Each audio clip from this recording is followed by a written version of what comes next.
No one in their right mind would share this story. Hi, my name's Laura. I'm an American living in Russia, and last night I missed my train. Spoiler, it ends well. This is my big trip to Australia. You might be thinking, how could I miss my train? Was it that I left too late? Did I not understand the times?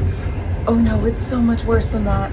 There are two trains going to Moscow about the exact same time.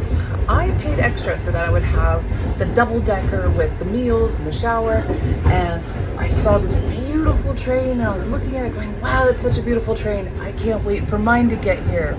Yes, that was my train, and I watched it as it drove away, thinking that the next one was going to also be a big, beautiful train.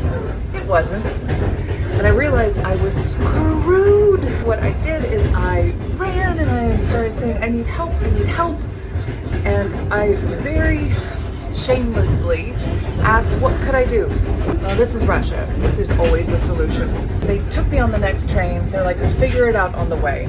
They said, we can catch up to your train. We're going to catch up to it at the next stop. You're going to have a very small window to get off this train to get to that one. We can buy you the ticket for this train right now, and we're going to help you.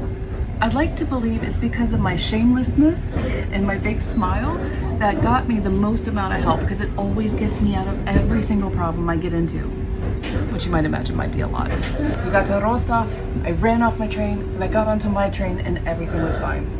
But here's the moral of the story. My success for living, for speaking and living in Russia, is to be shameless, to not be embarrassed by my mistakes, just go past that and go right to the solution. I could just imagine what my father would say if he was here and saw me do this. He would probably spend hours just yelling at me about how stupid I was while I miss a train. But because I had no time for finding guilt or blame or feeling bad feelings, I just went straight for the solution. Here I am, back on my way to Moscow. Living shame-free is my secret to life. And the people that would yell at me to tell me that I'm stupid, I don't talk to them so much anymore.